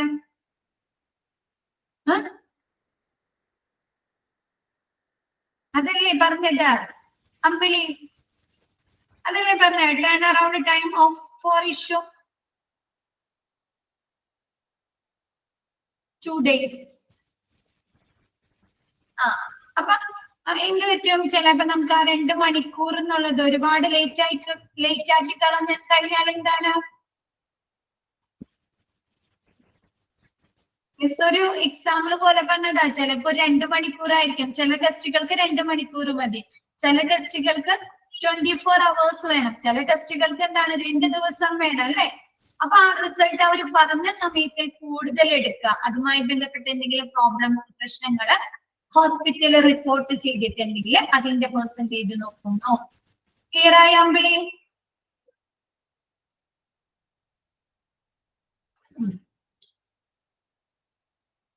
ബാക്കിയൊക്കെ കേട്ടോ അമ്പിളി? ബാക്കിയൊക്കെ കേട്ടോ മിസ് പറഞ്ഞത്? Okay, next hand hygiene compliance rate.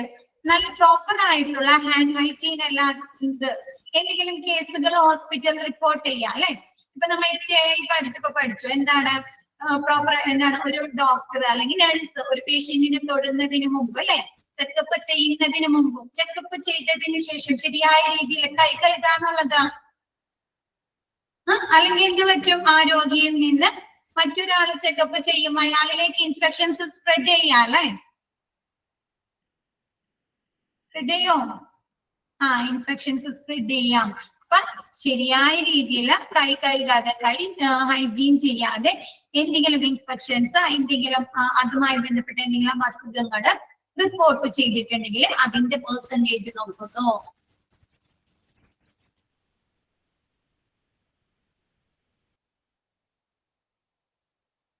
Sorry miss പറഞ്ഞത് മാറിപ്പോയി. നഴ്സ് ബ്ലഡ് സ്ട്രീം കഴിഞ്ഞിട്ട് വരുന്നത് nurse patient ratio for ICU and wards അല്ലെ. നമുക്കറിയാം, നമ്മൾ ICU ഇന്റൻസീവ് കെയർ യൂണിറ്റ് പഠിച്ചു എന്താണ് ICU 1:2 പേഷ്യന്റിന്റെയും നഴ്സിന്റെ റേഷ്യോ എങ്ങനെയാണ് 1:1 or 1:2 അല്ലെ. ഒരു പേഷ്യന്റിന് ഒരു നഴ്സ്, അതല്ലെങ്കിൽ എന്താണ് 2 പേഷ്യന്റിന് ഒരു നഴ്സ് എന്ന രീതിയിലല്ലേ. അപ്പൊ എന്താണ് ഇന്റൻസീവ് കെയർ യൂണിറ്റിൽ അത്രയും ക്രിട്ടിക്കൽ ആയിട്ടുള്ള, അത്രയും ബുദ്ധിമുട്ടുള്ള പേഷ്യൻസിനെ ആയിരിക്കും അല്ലെ നമുക്ക് എടുക്കുന്നത്. അപ്പൊ അവരുടെ അനുപാതത്തിൽ താഴെ ഒരുപാട് എന്താണ് നഴ്സുമാരുടെ അഭാവം ഉണ്ടെങ്കിൽ എന്ത് പറ്റും, ശരിയായ രീതിയിൽ ICUയിലെ പ്രവർത്തനങ്ങൾ നടത്തില്ല അല്ലെ. നടക്കോ? ഇല്ല. എന്ത് പറ്റും, ചില പേഷ്യൻസിന് കൂടുതലായിട്ട് കെയർ കിട്ടാതെ വരും അല്ലെ, കറക്റ്റ് രീതിയിൽ നഴ്സ് ഇല്ലെങ്കിൽ. അപ്പൊ അങ്ങനെ എന്തെങ്കിലും കേസുകൾ, അതേപോലെ വാർഡിലും നമുക്ക് നഴ്സിന്റെ പേഷ്യന്റിന്റെ റേഷ്യോ പറയുന്നുണ്ട്. അപ്പൊ ആ റേഷ്യോയിലും കുറവായി നഴ്സുമാർ അവിടെ ഡ്യൂട്ടിക്ക് ഇടാം. അപ്പൊ അങ്ങനെ എന്തെങ്കിലും കേസുകൾ റിപ്പോർട്ട് ചെയ്തിട്ടുണ്ടോ? ഒബ്സർവേഷൻ ഏത് സമയം അവരെ നമ്മൾ മോണിറ്റർ ചെയ്തുകൊണ്ടിരിക്കണം അല്ലെ? ആ പേഷ്യൻസിന് അവർക്ക് എന്തെങ്കിലും ആവശ്യമുണ്ടോ അല്ലെ? അവർക്ക് എന്തെങ്കിലും പ്രോബ്ലംസ് ഉണ്ടോ അല്ലെ? ഓരോ സമയം നമ്മൾ അവരെ മോണിറ്റർ ഒബ്സർവേഷൻ നടത്തിക്കൊണ്ടിരിക്കുകയാണ്. അപ്പൊ അങ്ങനെയുള്ള കേസുകൾ. Next waiting time for out patient consultation. നമ്മുടെ ഔട്ട് പേഷ്യന്റ് കൺസൾട്ടേഷനിൽ നമ്മൾ ഡോക്ടറെ കാണുന്നതിന് വേണ്ടിയിട്ട് എത്ര നേരം വെയിറ്റ് ചെയ്യേണ്ടി വന്നിട്ടുണ്ട്. Next waiting time for diagnosis രോഗനിർണയം നടത്തുന്നതിന് വേണ്ടിയിട്ട്. ഇപ്പൊ ഡോക്ടർ റൂമിലായിരിക്കാം അല്ലെ? ഡോക്ടർ റൂമിന്റെ മുമ്പിലായിരിക്കാം, അല്ലെങ്കിൽ ലാബ് ടെസ്റ്റുകൾ എന്തെങ്കിലും പ്രൊസീജിയേഴ്സ് കഴിഞ്ഞിട്ട് അത് ഡോക്ടർ നോക്കി നമ്മുടെ ഡയഗ്നോസിസ് ചെയ്യാനായിരിക്കും. അങ്ങനെ എത്ര ടൈം നമുക്ക് അതിനു വേണ്ടി വെയിറ്റ് ചെയ്യേണ്ടി വന്നു. Next stock out rate of emergency medications. Emergency medications stock തീർന്നു പോകുക. ഒരു ഹോസ്പിറ്റലിനെ സംബന്ധിച്ച് എമർജൻസി മെഡിസിന്റെ സ്റ്റോക്ക് ഔട്ട് ആകുക എന്ന് പറഞ്ഞത് വലിയൊരു ഇഷ്യൂ അല്ലേ? അവർക്ക് എപ്പോഴാണ് അങ്ങനെ ഒരു എമർജൻസി മെഡിസിൻ ആവശ്യമായിട്ട് വരുന്നത് എന്ന് പറയാൻ പറ്റില്ല അല്ലെ? ഏത് സമയത്ത് വേണമെങ്കിലും അത് അവരെന്താണ് അവർ ശ്രദ്ധിക്കേണ്ട കാര്യമാണ് അല്ലെ? ആവശ്യമായിട്ട് വരുന്നതാണ്. അപ്പൊ അങ്ങനെ എന്തെങ്കിലും എമർജൻസി മെഡിക്കേഷൻസ് തീർന്നു പോയത് കണ്ട്, സ്റ്റോക്ക് ഔട്ട് ആയത് കൊണ്ട് എന്തെങ്കിലും പ്രോബ്ലംസ്, എന്തെങ്കിലും പ്രശ്നങ്ങൾ അവിടെ റിപ്പോർട്ട് ചെയ്തിട്ടുണ്ട്. ഇപ്പൊ ചിലപ്പോ ഒരു പേഷ്യൻസിന് അവിടെ കാർഡിയാക് അറസ്റ്റുമായി ബന്ധപ്പെട്ടോ അല്ലെങ്കിൽ ആക്സിഡന്റ് പറ്റി ഒരുപാട് ബ്ലീഡിംഗ് ആയിട്ട് ഒരു പേഷ്യൻസിനെ കൊണ്ടുവരാണ്. അപ്പൊ അവർക്ക് എന്ത് ചെയ്യണം? എമർജൻസി മെഡിസിൻ കൊടുക്കണോ? ബ്ലീഡിങ് നിർത്താനായിട്ടുള്ളത് കൊടുക്കണോ? ആ സമയത്ത് അവിടെ ആ മരുന്നില്ല, അവൈലബിൾ അല്ല. അപ്പൊ എന്ത് പറ്റും? അവൈലബിൾ അല്ല, പേഷ്യൻസിന് ആ മരുന്ന് കൊടുക്കാൻ അവിടെ ഇല്ല, സ്റ്റോക്ക് ഔട്ട് ആയി പോകും. പിന്നെ അവര് വരുത്തിക്കണല്ലേ മരുന്ന്. ചിലപ്പോ അവര് ചിലപ്പോ ഇമ്മീഡിയറ്റ് ആയിട്ട് പെട്ടെന്ന് തന്നെ വരും. ചിലപ്പോ ഒരു മിനിറ്റോ 2 മിനിറ്റോ ലേറ്റ് ആയി കഴിഞ്ഞാൽ ചിലപ്പോ ആ പേഷ്യന്റിന് മരണം സംഭവിക്കാം അല്ലെ? ആ മരുന്ന് കിട്ടാൻ ലേറ്റ് ആയി കഴിഞ്ഞാൽ കണ്ടീഷൻ കൂടും. നെക്സ്റ്റ് ഹോസ്പിറ്റലിൽ പോകണമെങ്കിലും അതൊരു സെക്കൻഡ് ചോയ്സ് ആണ് അല്ലെ? അത്രയും സമയം പോവല്ലേ? ചിലപ്പോ ആ പേഷ്യൻസിന്റെ നിലവശരാകാം അല്ലെ? അതല്ലെങ്കിൽ അവർക്ക് മരണം സംഭവിക്കാം. അപ്പൊ അങ്ങനെയുള്ള കേസുകൾ എന്തെങ്കിലും റിപ്പോർട്ട് ചെയ്തിട്ടുണ്ടെങ്കിൽ അതിന്റെ പെർസെന്റേജ് നോക്കുന്നുണ്ട്. Next patient fall rate. ഇപ്പൊ ഹോസ്പിറ്റലിൽ വന്നു കഴിഞ്ഞിട്ട് ചിലപ്പോ അഡ്മിറ്റ് ആക്കിയ പേഷ്യന്റ് ആവാം, അതല്ലെങ്കിൽ അവിടെ കൺസൾട്ടേഷന് വന്ന പേഷ്യൻസ് ആവാം. അവർക്ക് വീഴ്ച സംഭവിക്കാം, സ്ലിപ്പായിട്ട് പോവുക, അല്ലെങ്കിൽ എന്താണ് അഡ്മിറ്റ് ആക്കിയ രോഗികള് ആരെങ്കിലും ബാത്റൂമിൽ വീഴ്, അങ്ങനെയൊക്കെ സംഭവിക്കാലോ ഹോസ്പിറ്റലില്. ഹോസ്പിറ്റലിൽ വെച്ച് വീഴ്ച സംഭവിച്ചിട്ടുണ്ടെങ്കിൽ അതിന്റെ പെർസെന്റേജ് നോക്കുന്നുണ്ട്. ഇപ്പൊ എന്തെങ്കിലും സർജറി കഴിഞ്ഞിട്ട് അതല്ലെങ്കിൽ ഇപ്പൊ ഡെലിവറി റൂമിൽ നിന്ന് തന്നെ എങ്ങനെയാണ് പേഷ്യൻസിനെ കൊണ്ടുപോകുന്നത്?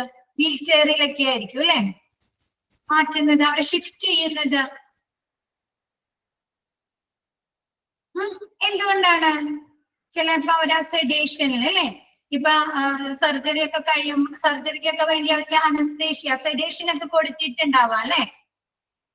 അപ്പൊ അവരെന്താ ഒരു പാതി മയക്കത്തിലായിരിക്കും അല്ലേ? ആണോ? അപ്പൊ അവരെ നടത്തിക്കൊണ്ടു പോകുമ്പോൾ എന്താണ്? ചിലപ്പോ അവരെന്ത് ചെയ്യും? കുഴഞ്ഞു വീഴൂല്ലേ? ലേബർ റൂമിൽ നിന്ന് അങ്ങനെയല്ലേ? ലേബർ റൂമിൽ നിന്ന് അങ്ങനെയാണോ കൊണ്ടുപോകുന്നത്? വീൽ ചെയറിൽ കൊണ്ടുപോകും. അവരത്രയും ഹെൽത്ത് വീക്ക് ആയിട്ടായിരിക്കും അവരെ കൊണ്ടുപോകുന്നത് അല്ലെ? അപ്പൊ അങ്ങനെ പേഷ്യൻസിന് എന്തെങ്കിലും വീഴ്ച സംഭവിച്ചിട്ടുണ്ടെങ്കിൽ അതിന്റെ റേറ്റ് നോക്കുന്നുണ്ട്. അതൊക്കെ എന്താണ് അങ്ങനെയൊക്കെ സംഭവിക്കുന്നത്? അവിടുത്തെ അശ്രദ്ധയാവാം അല്ലെ? ഹോസ്പിറ്റലിൽ അശ്രദ്ധയല്ലേ? ആണോ? അശ്രദ്ധയാണോ ഹോസ്പിറ്റലിന്റെ? അപ്പൊ അതിന്റെ പെർസെന്റേജ് നോക്കുന്നുണ്ട്. ക്ലിയർ ആയോ? അതൊക്കെ മിസ് പറഞ്ഞത് ക്ലിയർ ആണോ എല്ലാം? Next incidence of needle stick injuries. നീഡിലുമായി ബന്ധപ്പെട്ട് അല്ലെ? സൂചിയുമായി ബന്ധപ്പെട്ട് എന്തെങ്കിലും ഇഞ്ചുറീസ്, അപകടങ്ങൾ സംഭവിച്ചിട്ടുണ്ടോ? നമുക്ക് തന്നെ അറിയാം, ചില നഴ്സുമാരെ കുത്തിക്കഴിയുമ്പോ അവരെന്താണ് ശരിയായ രീതിയിൽ ആ വെയിനിലെല്ലാം കുത്തുന്നത് എന്തെങ്കിലും അവരെന്ത് ചെയ്യും? 2 3 സ്ഥലത്തൊക്കെ ഇട്ട് കുത്തും അല്ലെ? ബ്ലഡ് എടുക്കാനായാലും നിങ്ങൾക്ക് മരുന്ന് കയറ്റാനാണെങ്കിലും നിങ്ങൾക്ക് അനുഭവം ഉണ്ടായിട്ടുണ്ടോ? ഇതിൽ ആർക്കെങ്കിലും അങ്ങനെ ഒരു അനുഭവം ഉണ്ടായിട്ടുണ്ടോ?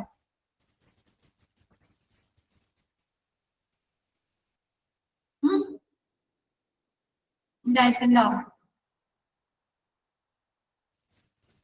ആ ആ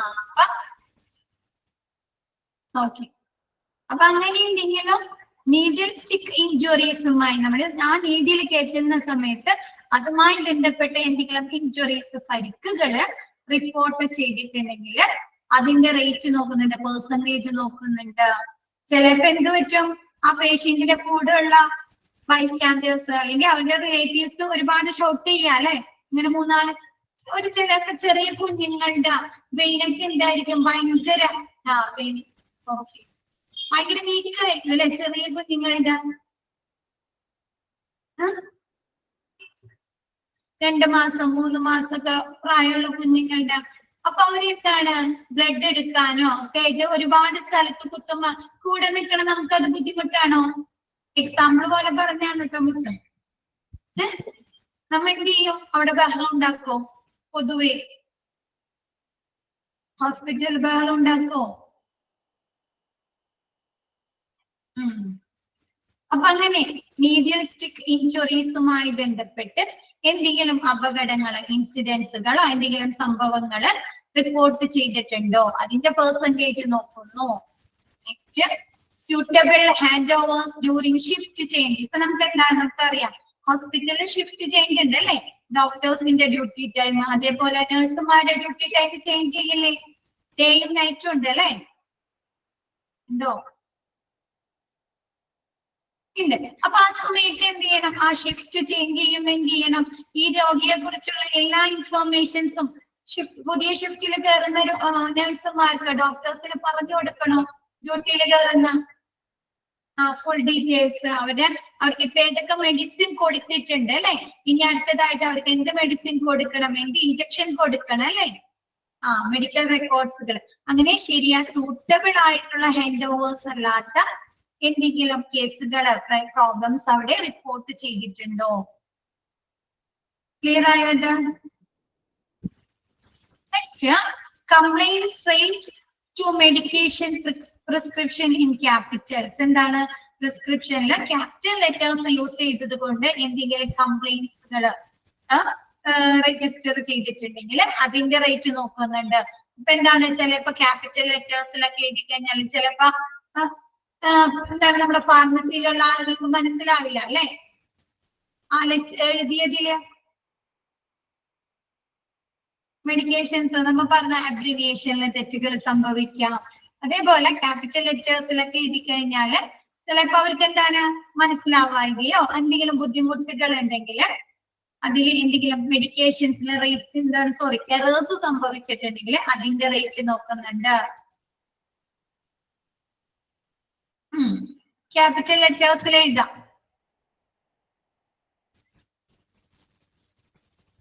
okay, next, signage bilingual that includes patients' rights and responsibilities. എന്താണ് signage? അടയാളം എന്താണ്? that includes അല്ല എന്തൊക്കെ പെടാം? പേഷ്യൻസിന്റെ റൈറ്റ്സും റെസ്പോൺസിബിലിറ്റീസും അല്ലെ. പേഷ്യൻസിന്റെ അവകാശങ്ങളും അവരുടെ റെസ്പോൺസിബിലിറ്റീസ് ഉണ്ടോ? പേഷ്യൻസിന്റെ റെസ്പോൺസിബിലിറ്റീസ് എന്താണ്? ഹോസ്പിറ്റലില് അവരുടെ റൈറ്റ്സ് എന്താണ്? അവകാശങ്ങൾ എന്താണ്? കറക്റ്റ് ടൈമിൽ വരാം, ഡോക്ടർ പറഞ്ഞു കൊടുക്കുന്ന മരുന്നുകള് കറക്റ്റ് രീതിയിൽ കഴിക്കുക അല്ലെ, അവരെ ഇൻസ്ട്രക്ഷൻസ് ശരിക്കും ഫോളോ ചെയ്യുക. അതൊക്കെയാണോ പേഷ്യൻസിന്റെ റെസ്പോൺസിബിലിറ്റീസ്, ഉത്തരവാദിത്തങ്ങള്?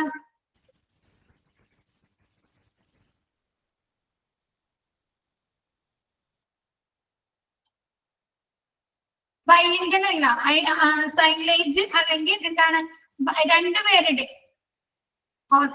പേഷ്യൻസിന്റെ റൈറ്റ്സും റെസ്പോൺസിബിലിറ്റിയും ശരിയായ രീതിയിൽ ഫോളോ ചെയ്യുക. അപ്പൊ ഡോക്ടേഴ്സ് പറയുന്നതാകാം, അല്ലെങ്കിൽ പേഷ്യൻസിന്റെ റൈറ്റ്സ് ആകാം, അവകാശങ്ങളാവാം. അത് കറക്റ്റ് രീതിയിൽ എന്ത് ചെയ്യുക ഫോളോ ചെയ്യുന്നില്ലെങ്കിൽ അതിൽ എന്തെങ്കിലും ഇൻസിഡന്റുകൾ റിപ്പോർട്ട് ചെയ്തിട്ടുണ്ടോ? ഇപ്പൊ പേഷ്യൻസിന്റെ റൈറ്റ്സ് എന്താണ്? കറക്റ്റ് രീതിയിലുള്ള ട്രീറ്റ്മെന്റ് കിട്ടുക അല്ലെ? ഗുഡ് ട്രീറ്റ്മെന്റ്, നല്ല സർവീസ് കിട്ടുക അല്ലെ?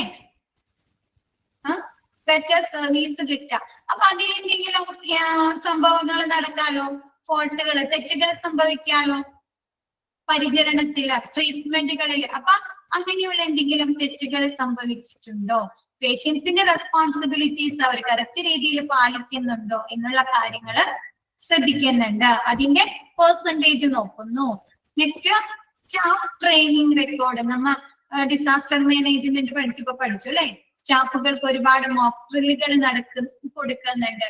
അതല്ലെങ്കിൽ എന്താണ്, സ്റ്റാഫുകൾക്ക് ഒരുപാട് ട്രെയിനിങ്ങുകൾ കൊടുക്കുന്നുണ്ട് അല്ലെ? അവരുടെ നോളജ്, സ്കില്ലുകൾ, എബിലിറ്റി ഒക്കെ വർദ്ധിപ്പിക്കുന്നതിന് വേണ്ടി ഹോസ്പിറ്റലിൽ കൊടുക്കുന്നുണ്ടോ? അപ്പൊ ആ സ്റ്റാഫ് ട്രെയിനിങ് റെക്കോർഡുകൾ ഇവര് ഈ FF വരെയാണ് കീ പെർഫോമൻസ് ഇൻഡിക്കേറ്റേഴ്സ്. നെക്സ്റ്റ് വരുന്നത് നമ്മൾ പറഞ്ഞില്ലേ 32 പോയിന്റ്സ്. നെക്സ്റ്റ് ഇപ്പൊ 4ഉം 5ഉം പറഞ്ഞത് നാബ് ഡോക്യുമെന്റേഷൻ റിക്വയർമെന്റ്സ്. എന്താണ് നാബിന്റെ ഡോക്യുമെന്റേഷന് വേണ്ടി നമുക്ക് ആവശ്യമുള്ള കാര്യങ്ങൾ എന്തെല്ലാമാണ്? അതിൽ നമ്മൾ പറഞ്ഞ എന്താണ്, മാനുവൽ അല്ലെ? എന്താണ്, quality safety and inspection control manual ഉണ്ടായിരിക്കണം. കമ്മിറ്റീസ് ഉണ്ടായിരിക്കണം അല്ലെ? എത്ര കമ്മിറ്റീസ്? 8 കമ്മിറ്റീസ് ഉണ്ടായിരിക്കണം ഹോസ്പിറ്റലില്. നെക്സ്റ്റ് കീ പെർഫോമൻസ് ഇൻഡിക്കേറ്റേഴ്സിന്റെ റേഷ്യോ അല്ലെ, പെർസെന്റേജ് നോക്കുന്നുണ്ട്. 32 നിർബന്ധമായിട്ടുള്ള കീ പെർഫോമൻസ് ഇൻഡിക്കേറ്റേഴ്സിന്റെ റേഷ്യോ നോക്കുന്നുണ്ട്. നെക്സ്റ്റ് 4ാമത് വരുന്നതാണ് സൈനേജ്. സൈനേജിലാണ് എന്താണ്, പേഷ്യൻസിന്റെ റൈറ്റ്സും റെസ്പോൺസിബിലിറ്റീസ് ഒക്കെ ഉൾക്കൊള്ളുന്നത്. അത് കറക്റ്റ് രീതിയിൽ ഹോസ്പിറ്റലുകാരൻ ഫോളോ ചെയ്യുന്നുണ്ടോ? നെക്സ്റ്റ് പറയുന്നത് സ്റ്റാഫ് ട്രെയിനിങ് റെക്കോർഡ് അല്ലെ? അപ്പൊ നമ്മൾ മാനുവല് സമർപ്പിക്കുന്ന പോലെ, റിപ്പോർട്ട് കൊടുക്കുന്നത് പോലെ എന്താണ്, സ്റ്റാഫുകൾക്ക് ട്രെയിനിങ്ങുകൾ കൊടുത്തതിന്റെ റെക്കോർഡ് നമ്മൾ അവിടെ നമുക്ക് അക്രഡിറ്റേഷൻ ലഭിക്കുന്നതിന് വേണ്ടി അവർക്ക് കൊടുക്കേണ്ടതുണ്ട്. നെക്സ്റ്റ് സ്റ്റാഫ് ഇമ്മ്യൂണൈസേഷൻ അല്ലെ? ഇപ്പൊ ഇമ്മ്യൂണൈസേഷൻ എന്ന് പറഞ്ഞാൽ എന്താണ്, ഹോസ്പിറ്റലിൽ പല അസുഖങ്ങളായിട്ട് വരുന്ന ആളുകളാണ് അല്ലെ? പല ഇൻഫെക്ഷൻസ്, പല അസുഖങ്ങളായിട്ട് വരുന്നവരാണോ? അപ്പൊ ഇതൊക്കെ ഹാൻഡിൽ ചെയ്യുന്ന ആളുകൾക്ക് എന്ത് ചെയ്യണം? ഇമ്മ്യൂണൈസേഷൻ കൊടുക്കണം അല്ലെ? പ്രതിരോധ കുത്തിവെപ്പുകൾ എടുക്കണോ? അപ്പൊ അതുമായി ബന്ധപ്പെട്ട റെക്കോർഡ് അവിടെ ഹോസ്പിറ്റലിൽ വർക്ക് ചെയ്യുന്ന സ്റ്റാഫുകൾക്ക് ഇമ്മ്യൂണൈസേഷൻ എടുത്തിട്ടുണ്ടെങ്കിൽ അതിന്റെ റെക്കോർഡ്, അതുമായി ബന്ധപ്പെട്ട ഡീറ്റെയിൽസ് നാബിന്റെ അക്രഡിറ്റേഷന് വേണ്ടി സമർപ്പിക്കണം. നെക്സ്റ്റ് സ്റ്റാറ്റ്യൂട്ടറി റിക്വയർമെന്റ്സ് എന്ന് വെച്ചാൽ നിയമാനുസൃതമായ റിക്വയർമെന്റ്സ് എന്തൊക്കെയായിരിക്കും? ഒരു ഹോസ്പിറ്റലിൽ ആവശ്യമായിട്ടുള്ള രേഖകൾ, നിയമാനുസൃതമായ രേഖകൾ ഏതൊക്കെയാണ്?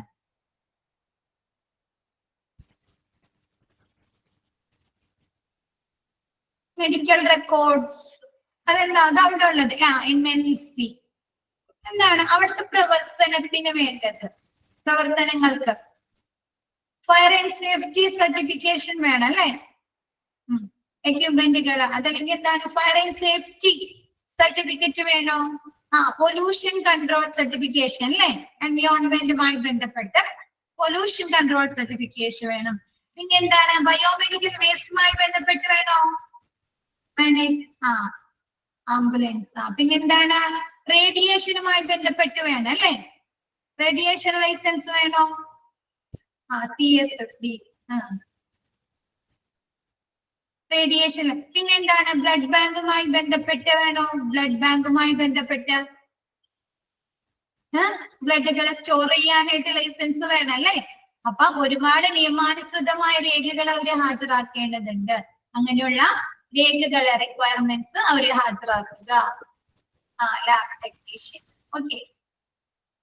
Next hospital wide internal audit to be managed once in 6 months. ഇന്ത്യയിലെ ഹോസ്പിറ്റലില് ഓരോ 6 മാസം കൂടുമ്പോഴും അല്ലെ, 6 മാസം കൂടുമ്പോൾ എന്ത് ചെയ്യണം? ഇന്റേണൽ ഓഡിറ്റ് എടുക്കുക അല്ലെ? ഒരു വർഷത്തിൽ അപ്പൊ എത്ര തവണ ഓഡിറ്റ് എടുത്തിട്ടുണ്ടായിരിക്കണം? 2 തവണ ഓഡിറ്റ് നടത്തിയതിന്റെ റിപ്പോർട്ട് രേഖകള് സമർപ്പിക്കണം.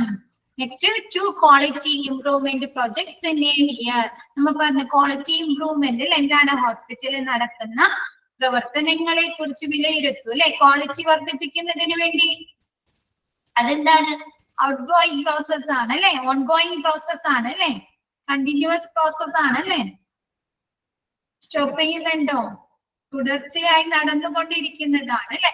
അപ്പൊ അതുമായി ക്വാളിറ്റി ഇംപ്രൂവ് ചെയ്യുന്നതുമായി ബന്ധപ്പെട്ട് 2 പ്രൊജക്റ്റ് എങ്കിലും, ഒരു വർഷത്തിൽ 2 പ്രൊജക്റ്റ് എങ്കിലും ഹോസ്പിറ്റലുകാര് നിർബന്ധമായി ചെയ്തിരിക്കണം. അതിന്റെ റിപ്പോർട്ട് സമർപ്പിക്കുക.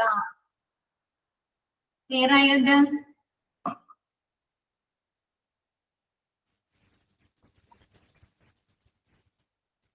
Next, incident report management, which consists of identification, reporting, reviewing, and action on incident. This could consist in near misses, near miss, sentinel events or adverse events. Incident report management എന്ന് ഉദ്ദേശിക്കുന്നത് എന്താണ്? ഹോസ്പിറ്റലിൽ എന്തെങ്കിലും ഇൻസിഡന്റുകൾ ഹോസ്പിറ്റലിന് അനുകൂലമല്ലാതെ പ്രതികൂലമായിട്ട് എന്തെങ്കിലും ഇൻസിഡന്റുകൾ സംഭവിക്കാലോ. Fire അല്ലെ, പിന്നെ എന്താണ് near Mrs, അത് അങ്ങനെയൊക്കെ സംഭവിക്കാലോ. അല്ലെങ്കിൽ സർജറി ചെയ്ത ആള് മാറിപ്പോകാം അല്ലെ, ഫയർ ആൻഡ് സേഫ്റ്റി. ഇവിടെ എന്താണ് സെന്റിനൽ ഇവന്റ്സ്. സെന്റിനൽ ഇവന്റ്സ് എന്ന് പറഞ്ഞു കഴിഞ്ഞാല് നമുക്ക് അൺഎക്സ്പെക്റ്റഡ് ആയിട്ട് പ്രതീക്ഷിക്കാത്ത സംഭവങ്ങൾ നടക്കില്ലേ. ഇപ്പൊ ഒരു പേഷ്യൻസിന് എന്താണ് നമ്മ മരുന്ന് മാറിക്കൊടുക്കുക, ചില അവർക്ക് എന്തോ പറ്റും, ഫാർമസിക്കലാവാം, എന്താണ് മരുന്ന് മാറിക്കൊടുത്തു കഴിഞ്ഞാൽ അവർക്ക് ചിലപ്പോ ഹെൽത്ത് ഇഷ്യൂസ് ഉണ്ടാക്കാം അല്ലെ, ചിലപ്പോ അവർക്ക് മരണം സംഭവിക്കാം ICUല്. അപ്പൊ എന്താണ് അത് ഹോസ്പിറ്റലുകാർക്ക് അനുകൂലമായിട്ടുള്ള കാര്യമാണോ, ഇൻസിഡന്റ് ആണോ? അല്ലെങ്കിൽ സർജറി ചെയ്ത ആള് മാറിപ്പോവാ, സർജറി ചെയ്ത ആള് മാറിപ്പോവുക, അല്ലെങ്കിൽ സർജറി സൈറ്റ് മാറിപ്പോവാ, അങ്ങനെ പ്രതീക്ഷിക്കാത്ത അൺഎക്സ്പെക്റ്റഡ് ആയിട്ടുള്ള എന്തെങ്കിലും സംഭവങ്ങൾ, നിയർ മിസ് ആവാം അല്ലെ. നിയർ മിസ്, തലനാരിഴക്ക് രക്ഷപ്പെടുന്ന കേസുകള്, അതൊക്കെ സംഭവിച്ചു കഴിഞ്ഞാൽ അവരെന്ത് ചെയ്യും? ഐഡന്റിഫൈ ചെയ്യാം അല്ലെ.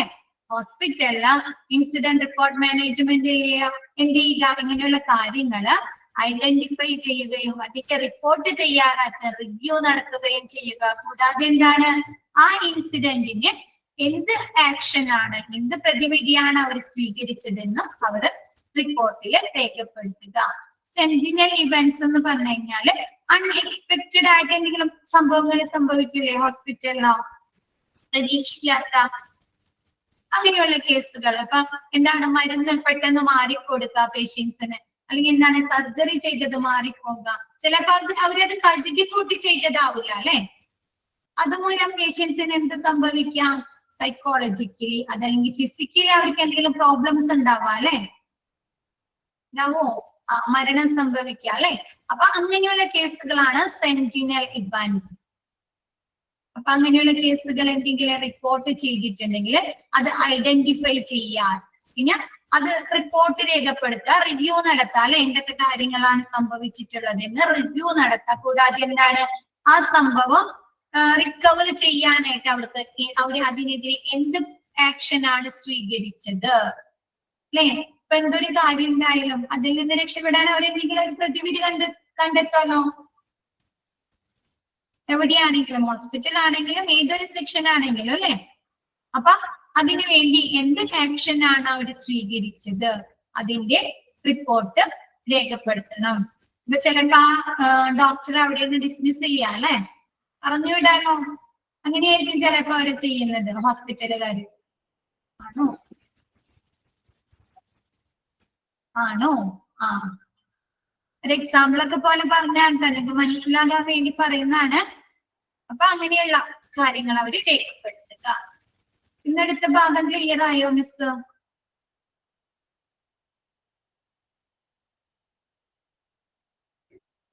എല്ലാവർക്കും ഓക്കെ ആണോ?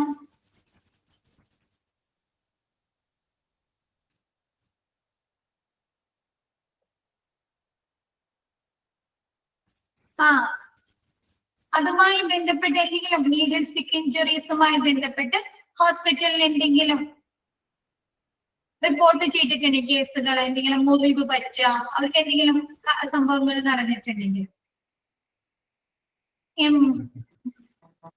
കറക്റ്റ് ടൈമിൽ കൊണ്ടുവരാതിരുന്നു കഴിഞ്ഞാൽ എന്താണ് കറക്റ്റ് ടൈമിൽ കൊടുക്കണം, അതല്ലേ ആ കറക്റ്റ് ടൈമിങ്ങിലല്ല, നീഡിലുമായി ബന്ധപ്പെട്ട് ഇപ്പൊ നമുക്ക് ഇഞ്ചക്ഷൻ തരുന്ന സമയത്തോ അതല്ലെങ്കിൽ നമ്മുടെ കയ്യിൽ നിന്ന് ബ്ലഡ് എടുക്കുന്ന സമയത്ത് നമുക്ക് മുറിവ് സംഭവിക്കാലോ, പരിക്കുകൾ സംഭവിക്കാലോ.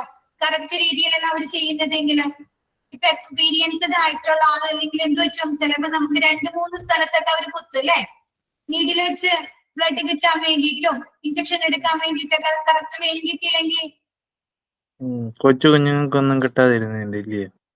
ചെറിയ കുഞ്ഞുങ്ങൾക്കും വെയിനൊക്കെ കിട്ടാൻ ഭയങ്കര ബുദ്ധിമുട്ടായിരിക്കും. എനിക്കും വെയിൻ കിട്ടത്തില്ല, എന്താന്ന് അറിഞ്ഞോളൂ. അപ്പൊ അങ്ങനെ എന്തെങ്കിലും കേസുകൾ റിപ്പോർട്ട് ചെയ്തിട്ടുണ്ടെങ്കിൽ അതിന്റെ പെർസെന്റേജ് നോക്കുന്നു.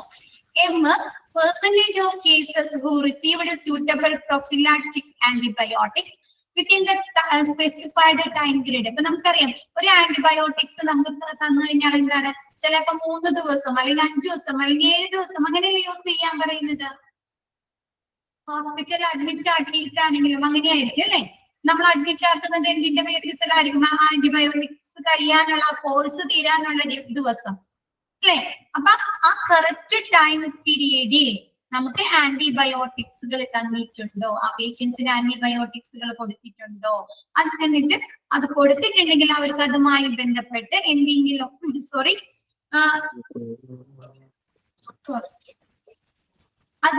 അതുമായി ഇപ്പൊ ആന്റിബയോട്ടിക്സ് കൊടുത്തു, അവർക്ക് അതുമായി ബന്ധപ്പെട്ട് റിക്കവർ ചെയ്യാൻ പറ്റിയിട്ടുണ്ടോ, അവർക്ക് എത്രത്തോളം അത് എഫക്ട് ചെയ്തിട്ടുണ്ട്.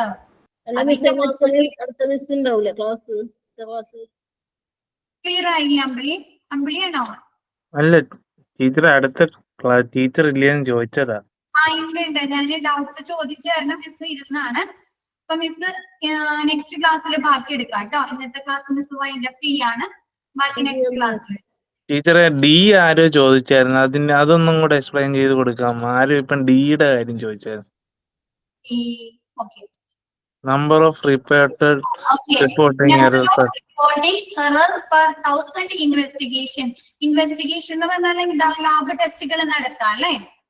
ആ ലാബ് ടെസ്റ്റ് 1000 ലാബ് ടെസ്റ്റുകൾ ഇൻവെസ്റ്റിഗേഷൻ നടത്തുന്ന സമയത്ത് അതിൽ എത്ര എറേഴ്സ് സംഭവിച്ചിട്ടുണ്ട്, ശരിയായ രീതിയിൽ അവർക്ക് റിപ്പോർട്ട് ചെയ്തിട്ടുണ്ടെങ്കിൽ അതെന്താ, എറർ ആണോ, തെറ്റാണോ? അപ്പൊ അങ്ങനെ എത്ര എറേഴ്സ് സംഭവിച്ചിട്ടുണ്ട് അതിന്റെ പെർസെന്റേജ് നോക്കുന്നു. ക്ലിയർ ആയത്? ആരാ ചോദിച്ചു? അമ്പിളി ചേച്ചിയായിരുന്നു. Percentage of adherence to safety precautions by staff working in diagnostic. രോഗനിർണയവുമായി ബന്ധപ്പെട്ട് നമ്മൾ പറഞ്ഞിട്ടുണ്ട് സ്റ്റാഫുകൾ എന്ത് ചെയ്യണം, PPE കിറ്റുകൾ അല്ലെ, സേഫ്റ്റി പ്രിക്കോഷൻസ്, PPE കിറ്റുകൾ, ഗ്ലൗസുകൾ, മാസ്കുകളൊക്കെ ധരിക്കണോ. അപ്പൊ അങ്ങനെ എത്ര പേര് അത് ധരിക്കാതിരുന്നിട്ടുണ്ട്, അതുമായി അങ്ങനെയുള്ള കേസുകൾ എത്ര ഉണ്ടെന്ന് നോക്കുന്നു. മാസ്ക്, PPE കിറ്റുകൾ, ഗ്ലൗസുകൾ, അങ്ങനെയുള്ള കാര്യങ്ങൾ. ഓക്കെ, അപ്പൊ മിസ് ക്ലാസ് വൈൻഡ് അപ്പ് ചെയ്യാണ്, നെക്സ്റ്റ് ക്ലാസ്സിന്റെ ബാക്കി എടുക്കാം കേട്ടോ. Okay, thank you all. Thank you miss. Oh